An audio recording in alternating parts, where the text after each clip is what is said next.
Assalamualaikum warahmatullahi wabarakatuh.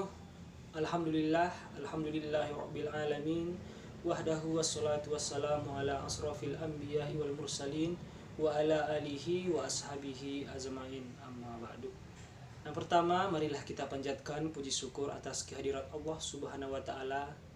Karena karunia yang besar kita masih dapat berkumpul di ruangan kali ini. Salawat bertangkikan salam, marilah kita sanjung tinggikan kehadirat Nabi besar Muhammad SAW yang telah membawa kita dari alam jahiliyah menuju alam yang terang benderang yang kita rasakan pada saat ini. Yang terhormat, para tamu undangan, seluruh insan pecinta sepak bola Indonesia, yang kami banggakan, para atlet sepak bola dan para awak media yang telah berkenan hadir pada kesempatan pertemuan kali ini.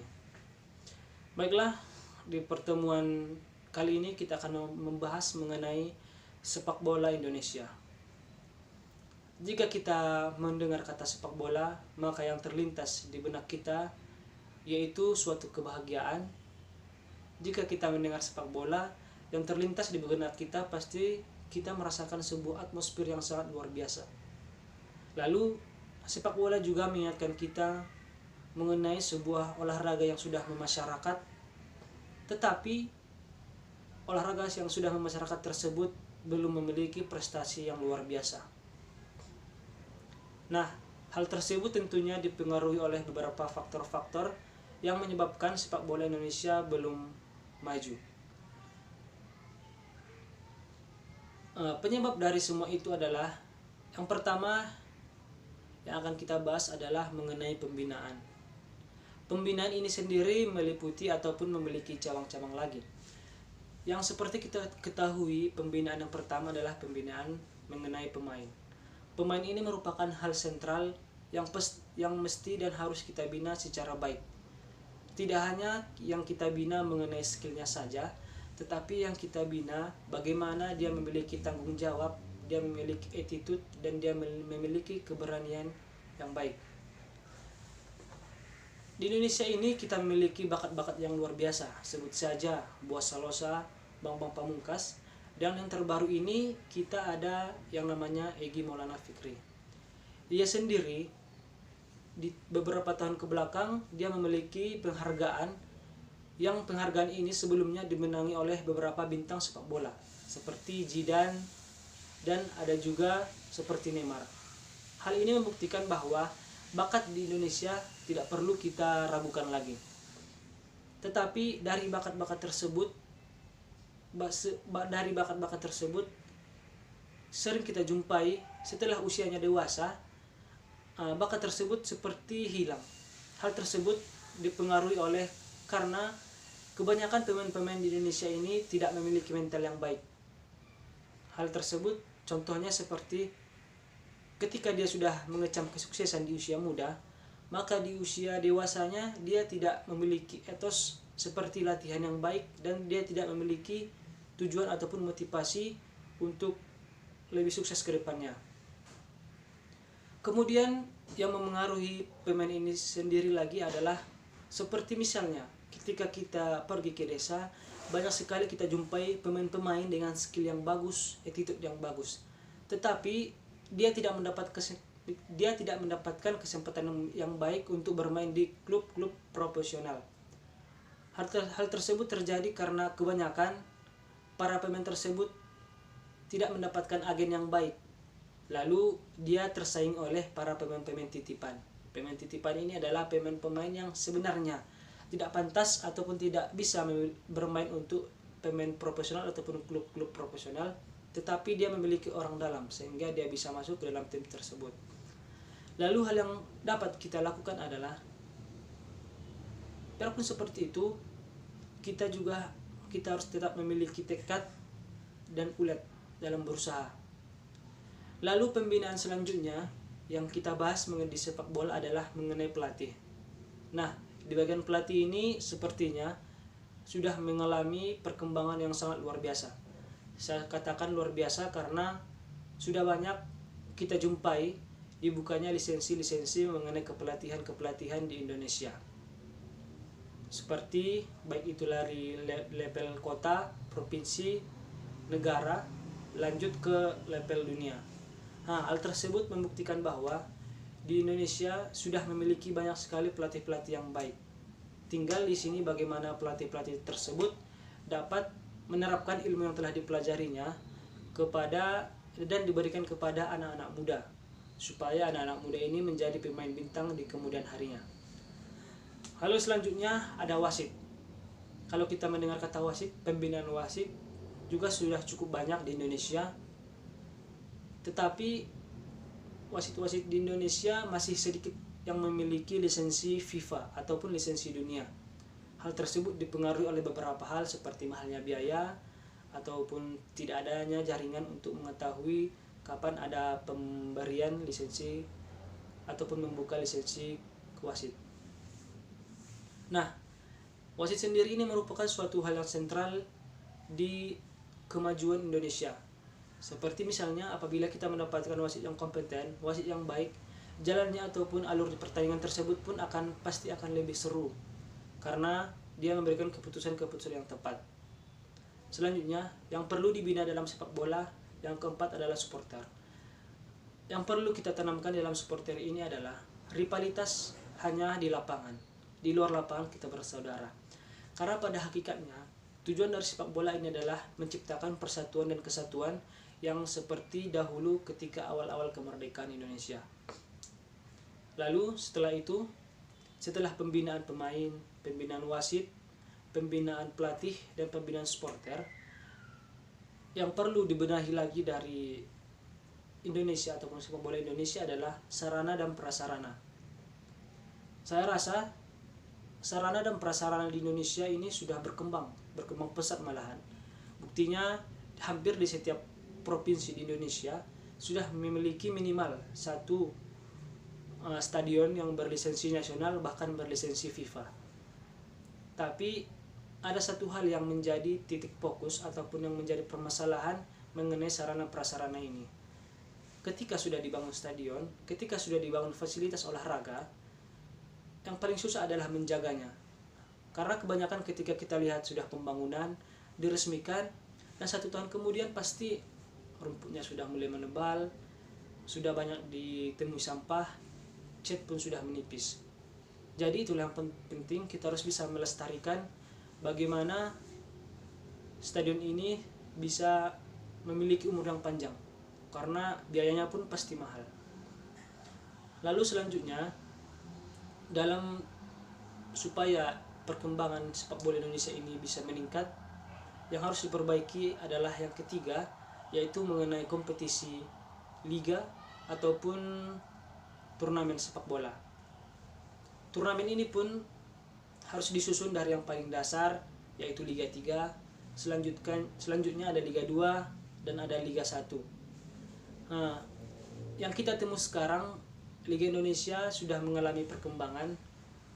Hanya ada beberapa hal kecil saja yang perlu dikembangkan, seperti misalnya kualitas video ketika kita menonton siaran dari sepak bola. Lalu seperti regulasi-regulasinya. Seringkali kita jumpai kecurangan, seperti misalnya ada klub yang ganti nama lah, tapi dia bisa ikut liga. Bagaimana regulasi pemain asing yang bisa dimainkan di Indonesia, dan bagaimana pelatih asing, itu harus diatur secara sistematis. Lalu selanjutnya, liga-liga ini pun harus bisa mengikuti liga-liga di luar negeri. Contoh saja di Asia Tenggara yang sudah maju, ada Liga Thailand dan ada Liga Malaysia. Di sana mereka sudah menggunakan teknologi VAR, di mana teknologi ini pun sangat membantu menurut saya. Ketika ada orang mengatakan bahwa apa guna VAR? VAR ini tidak ada memberikan kontroversi dalam sepak bola Indonesia. Sementara sepak bola kan kontroversi. Kalau kita bahas mengenai ini, kalau ada keputusan dari VAR yang tidak sesuai kan menyebabkan kontroversi. Lalu di sanalah kita lihat ada kontroversi yang baru. Lalu setelah itu ada beberapa hambatan lain yang perlu diperbaiki. Ini dari pihak elit. Dari pihak elit ini pun sebut saja ada namanya public figure dan ada namanya pejabat. Yang saya salut belakangan ini, banyak sekali pejabat yang sudah bukan pejabat sih, banyak sekali artis-artis yang sudah mulai masuk ke dalam industri sepak bola ini. Saya lihat mereka menciptakan industri yang baru, industri yang modern, yang offline pun berkembang, yang online pun berkembang. Contohnya ada misalnya Raffi Ahmad. Raffi Ahmad mengakuisisi tim Cilegon United menjadi Rans Cilegon United. Di sana saya lihat dia sangat sungguh-sungguh dalam membangun sepak bola Indonesia. Saya katakan seperti itu, dia memiliki inovasi-inovasi baru, dia memiliki hal-hal yang baru. Seperti misalnya dahulu ketika ada jersey dari tim sepak bola, jersinya itu hanya dijual, hanya ada di store yang ada dekat stadion. Tetapi saya lihat dari mereka menciptakan inovasi baru, yaitu jersinya sudah bisa dipesan secara online dan tentu saja offline juga pasti bisa. Saya harap banyak lagi orang-orang seperti Raffi Ahmad ini yang bisa peduli terhadap sepak bola Indonesia. Tapi yang saya kurang respect terhadap elit-elit politik, saya sangat jarang jumpai mereka yang datang untuk membangun sepak bola Indonesia. Mereka memang datang, tapi kebanyakan mereka datang di saat akan ada pemilu. Disitulah mereka menjadikan klub sepak bola ini sebagai tempat berkampanye mereka. Saya rasa itu hal yang kurang baik, karena seharusnya sepak bola ini dikembangkan memang atas hati nurani dengan tujuan baik, yaitu untuk menciptakan persatuan dan kesatuan. Nantinya apabila sudah dari pembinaan pemain bagus, pembinaan pelatih bagus, pembinaan wasit bagus, sarana prasarana yang bagus, kompetisi ataupun liga yang bagus, dan orang-orang yang mengurus sepak bola pun bagus, pasti nanti kita akan mendapatkan hasil yang baik. Tidak menutup kemungkinan kita akan bisa menembus Piala Dunia. Dari belakangan ini ataupun kemarin kita melihat ada turnamen kualifikasi Piala Dunia. Indonesia baru mendapatkan 1 poin. Hal itu kan cukup lucu ataupun cukup tidak mungkin lah, karena di Indonesia ini merupakan sepak bola sudah memasyarakat.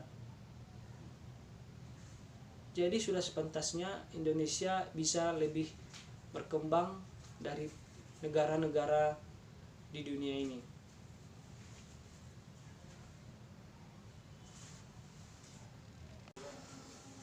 Ada juga beberapa hal ataupun hal yang paling inti dari supaya sepak bola Indonesia maju adalah di mana kita harus mempersiapkan ataupun menyediakan akademi-akademi di setiap daerah. Saya katakan seperti itu karena bibit-bibit muda ini sangat menentukan ke depannya. Kita juga harus meniru bagaimana akademi-akademi ini memiliki bagaimana kualitas rumput lapangan yang baik, kualitas bola yang baik, kualitas pelatih yang baik. Hal ini pun akan menimbulkan suatu daya maju ataupun kemajuan di suatu sepak bola negara. Dan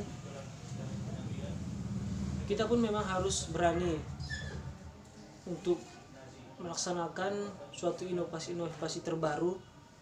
Kita harus bersedia mencari investor-investor yang baru. Untuk apa? Untuk menyediakan kemajuan sepak bola Indonesia, untuk menyediakan teknologi terbaru, inovasi terbaru agar sepak bola Indonesia bisa maju.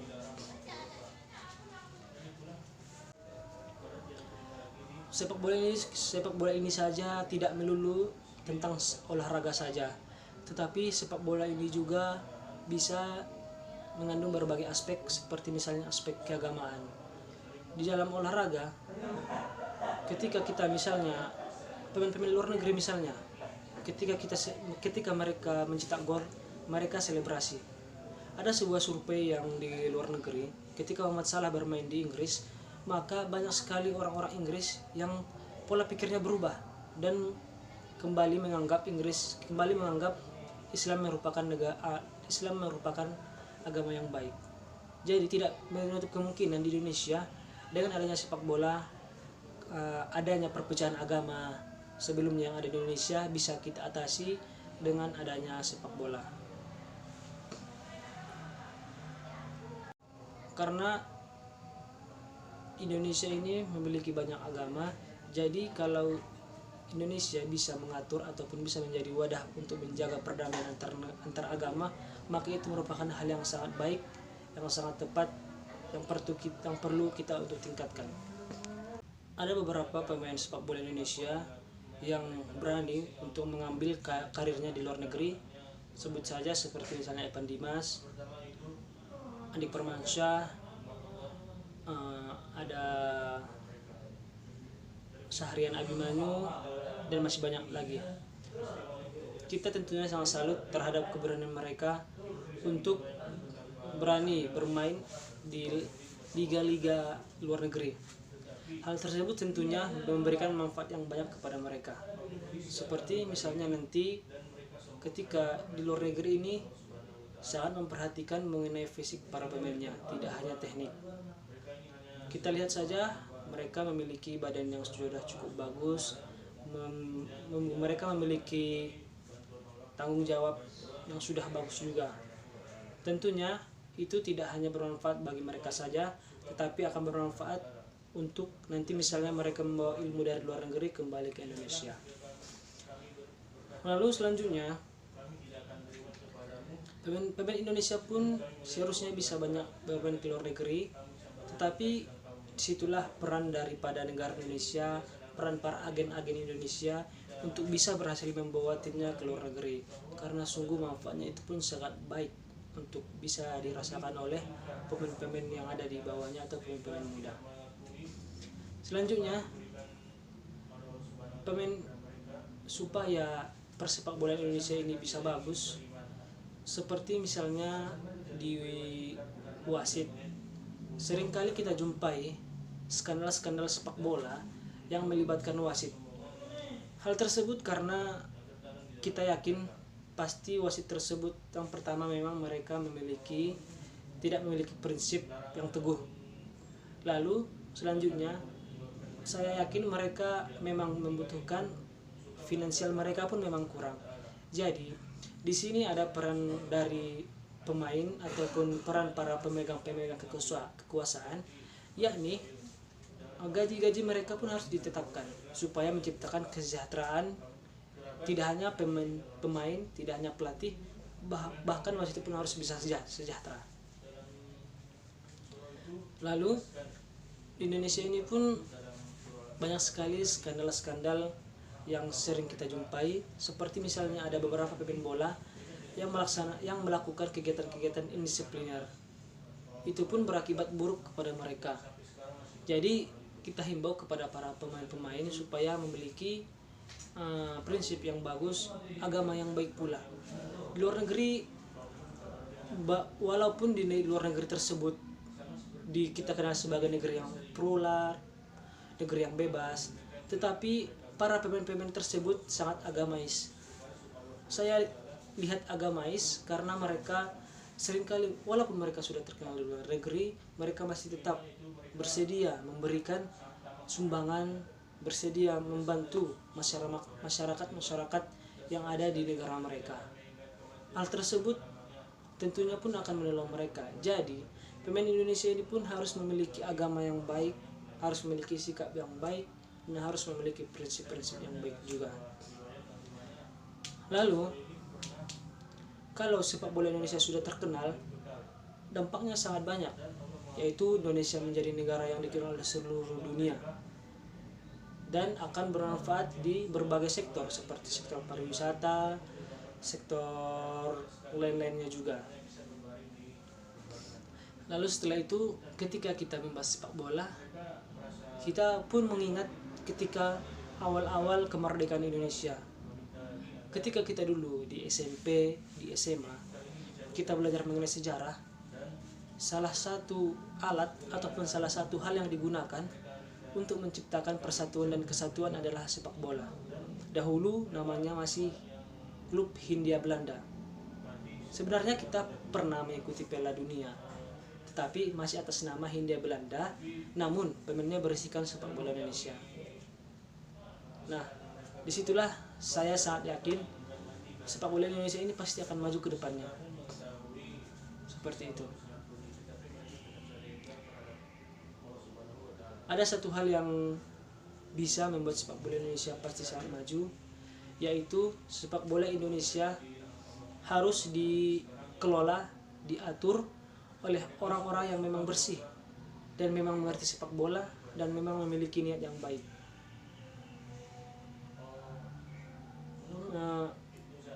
Banyak sekali kita jumpai bahwa pemain-pemain sepak bola yang kurang, banyak sekali kita jumpai para pemimpin ataupun pengelola sepak bola yang kurang serius. Mereka hanya menjadikan sepak bola ini sebagai ladang politik. Itulah yang harus diubah, karena sepak bola ini adalah memang sudah passion kita dan harus dilakukan memang dari hati nurani kita dan tujuan yang baik untuk negara Indonesia. Baiklah, mungkin itu saja pembahasan kita hari ini mengenai sepak bola. Kita berdoa supaya sepak bola Indonesia menjadi lebih berkembang, lebih maju, dan lebih bersih ke depannya. Terima kasih atas perhatiannya. Terima kasih atas tamu undangan yang sudah hadir. Sekali lagi, jaya sepak bola Indonesia, jaya negara Indonesia, merdeka. Wassalamualaikum warahmatullahi wabarakatuh.